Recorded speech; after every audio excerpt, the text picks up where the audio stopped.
good morning. This is Marvin Faure from Alpine Col speaking to you from the center of Albertville. The route for the 2025 Etape du Tour was announced yesterday. It starts here in Albertville. So on the 20th of July next year, we'll see around 14,000 amateur cyclists all lined up along the road here in front of the mairie to do the 131 kilometers from here to Plagne, passing over the Saisies, the Col du Pré, the Cormet de Roselend, and then the big climb up to Plagne. So I'm here to ride the route today, take some video, and let you see what it's going to be like. See you later. The first 9 kilometers will be very fast, on a wide, straight road at 1% gradient. Everybody's going to be keen to ride hard here and get in front for the first climb, so don't overdo it.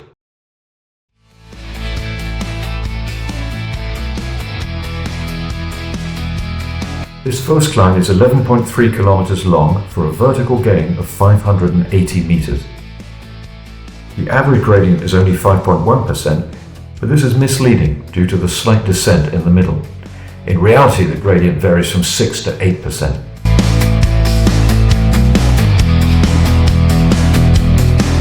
Up front in the distance we can see the Col de Pré, which is a wonderful local climb with an incredible number of hairpins. It's never been used in the Tour, but it's a huge favourite with the locals and on our training camps. A bit higher up, still a steady 6 to 7%. It will be really tempting to ride this climb too hard. There will be lots of riders going past you, and you know you could stay with them, but maybe only for the first 1 or 2 climbs. Let them go and settle into your own rhythm and ride at your own pace. There's a nice easy section in the middle where it eases off, and there's even a short descent, but of course we pay for that immediately afterwards with a ramp at 11 to 12%.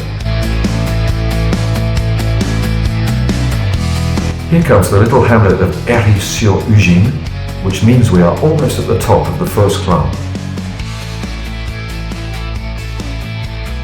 The descent is surprisingly tricky, quite steep at almost 8% and therefore fast with several hairpins.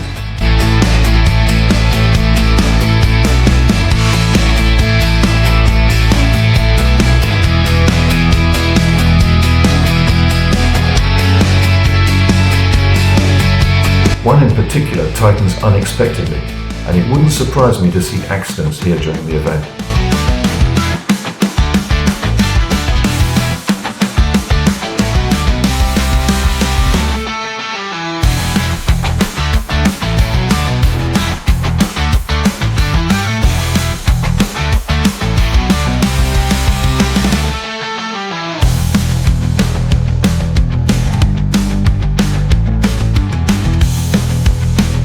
Here we are, almost at the bottom.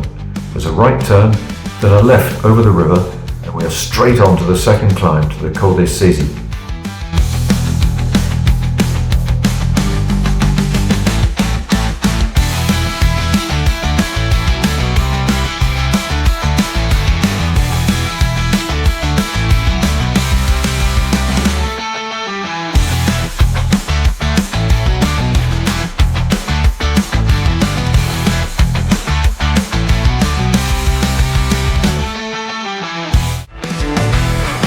The total climb is 901 meters of elevation gain over 14.5 kilometers, but again it's irregular with one flat section in the middle and a descent just 4 kilometers from the summit.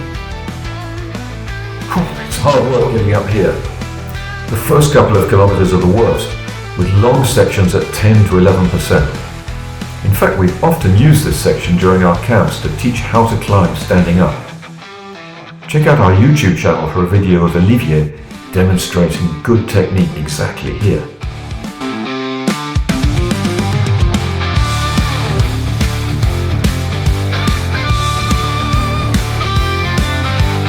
The nice thing about the climb here is it is both north-facing and very shady, so even on a hot day it will be quite cool.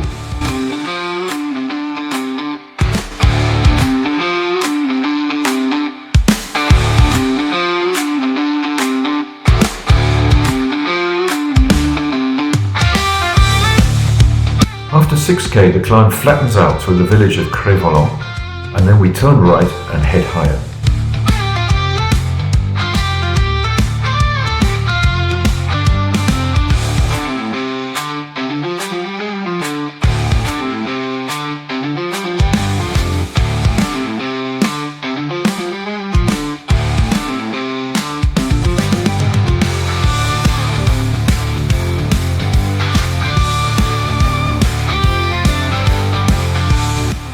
get better and better as we climb.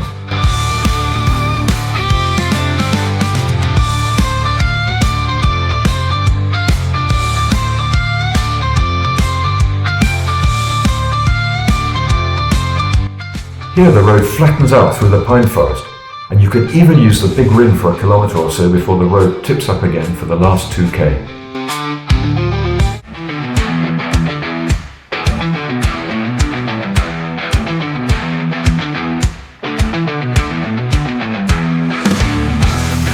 Here we join the better known route to the Col de Saisies, which comes up directly from Flumet through Notre Dame to Bellecombe. Right now this route is closed for roadworks. You know you're nearing a ski station when you go under a ski bridge.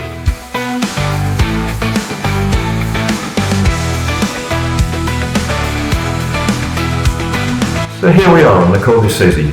Next up, the descent. The descent is quite long at almost 15 kilometers. It's on a wide road, mostly with long straights and good visibility, so it's relatively safe. The first few hundred meters are in the town. Once past the final roundabout, you can really pick up speed. The main danger here will be from other riders.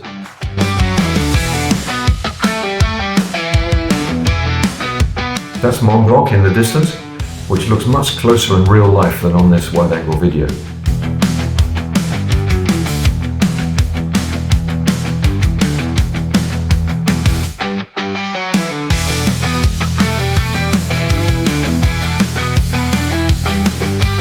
Here we're approaching the most dangerous bend in the descent.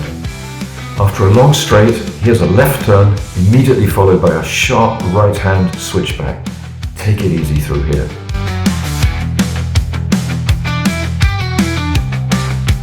Soon after, there's a rather unwelcome 400 or 500 meter climb before the second half of the descent.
Here's the bottom at last, where we turn left onto a short, false flat transition into the town of Beaufort, famous for its cheese, and the start of the hardest climb of the day, the Col du Pré.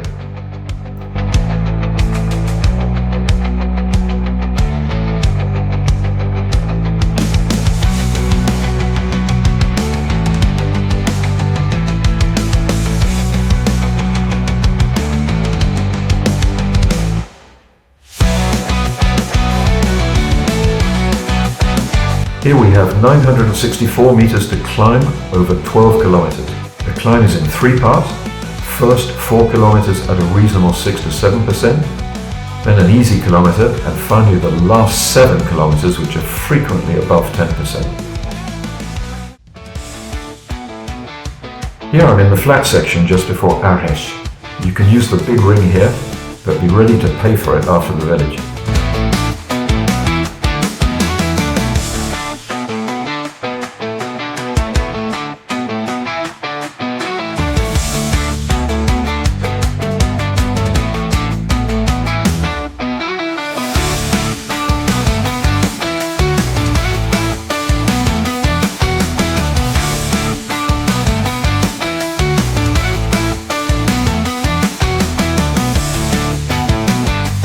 From a scenic point of view, this is a delightful climb, but I doubt you'll describe it in those terms during the Etape.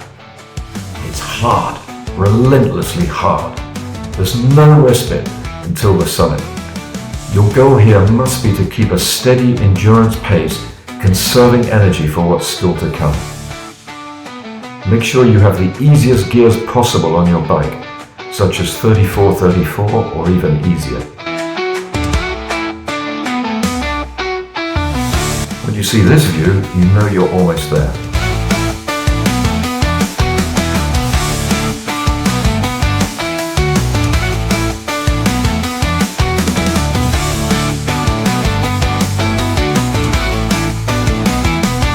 The road climbs a bit more after the official col before you can stop pedaling at last.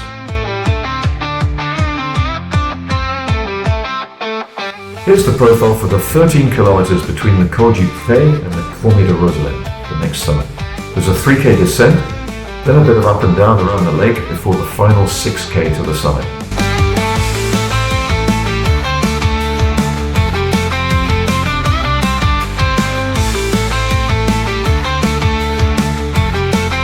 The descent starts easily enough, and we're treated to some of the most fabulous views in the Alps, before the road narrows and twists and turns steeply and quite dangerously.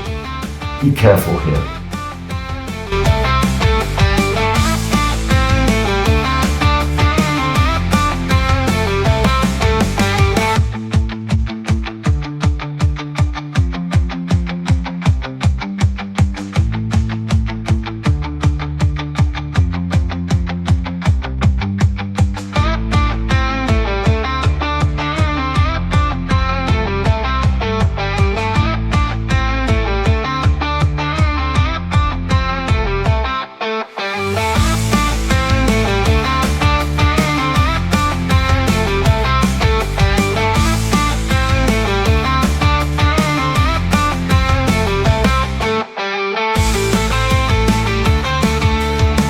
At the bottom we cross the dam and then hit a short but rather nasty little climb on the way around the lake. You'll definitely use your easiest gear here, beware of traps.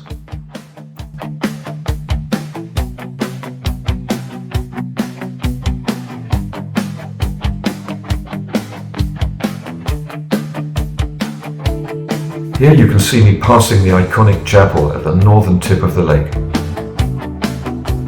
Onto a short descent before the 6 kilometer climb to the summit.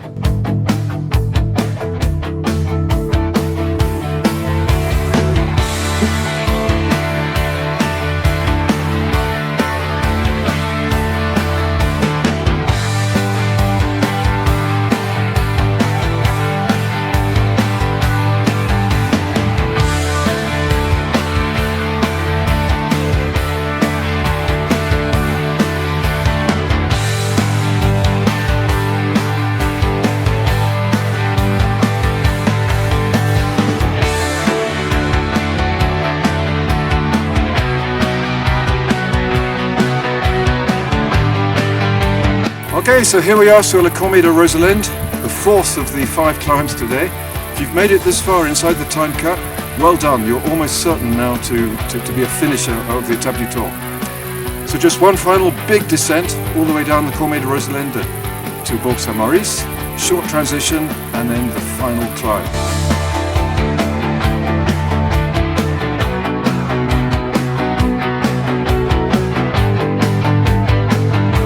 The first 10k of the descent is straightforward, on a wide road with good visibility.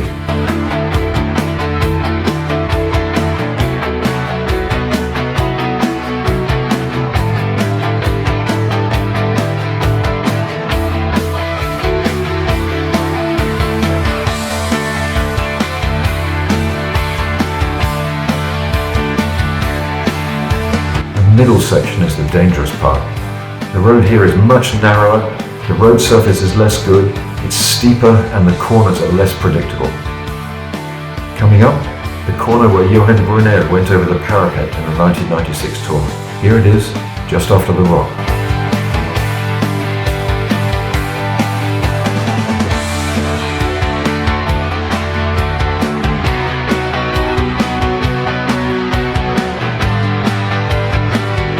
Oops! Well, here is a surprise.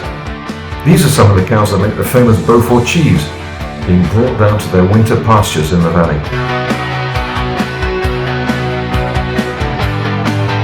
You have to be careful through this section. It's steep and the corners are tight.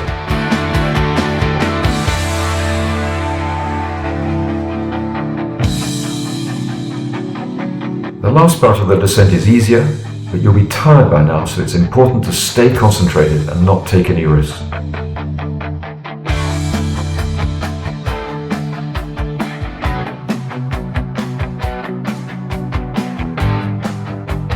The transition to the foot of the final climb is on the main road.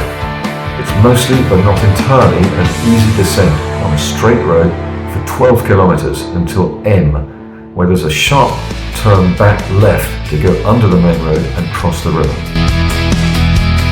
And so here it is.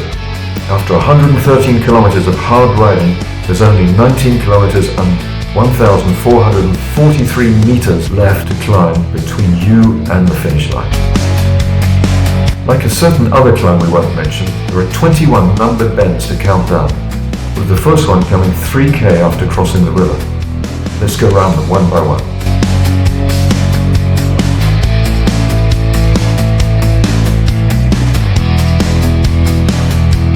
Objectively speaking, this is the second toughest climb of the day, but on tired legs there's no doubt it will feel by far the hardest. It's unrelenting at 7 to 8%. Practically from start to finish.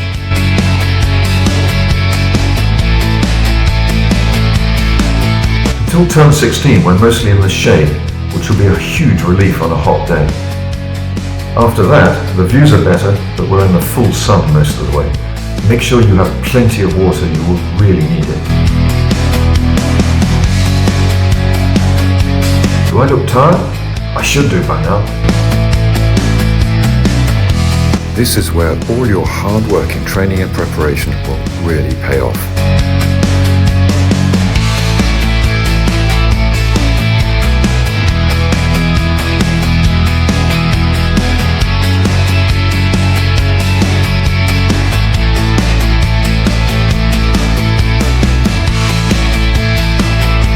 A short but welcome patch of shade.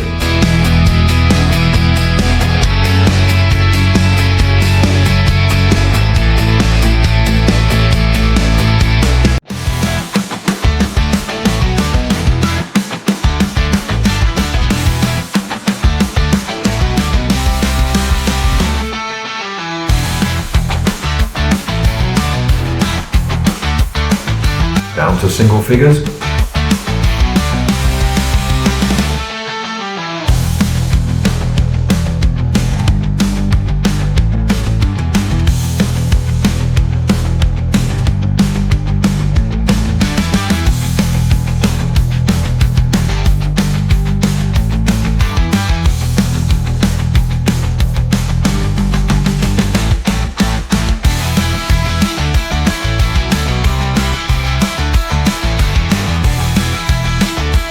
Turn 5 is the start, or the top, if you will, of the famous bobsleigh run from the 1992 Winter Olympics.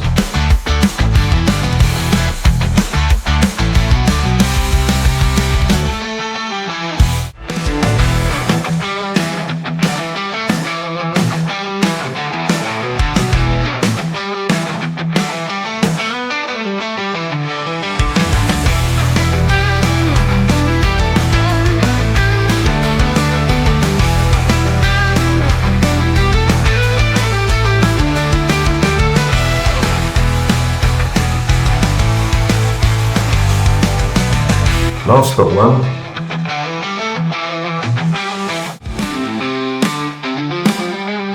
The final turn.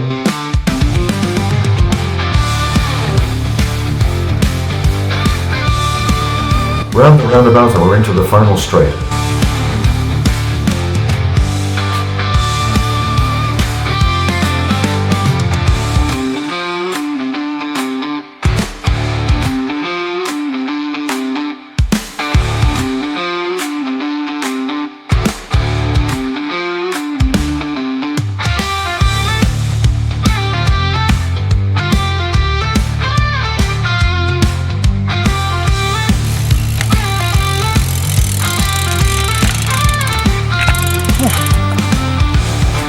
Oh, there we have it for the Etape du Tour 2025. As always, supremely tough, and you really need to be very, very well prepared. Unless you want to be one of the Tour 3000 people who fail to finish every year, you've got to be serious about your preparation. and be ready for it. It's a tough event, but a really good one. It'll be great. Maybe see you there, 20th of July 2025. I'm not kidding when I say you need to be seriously prepared.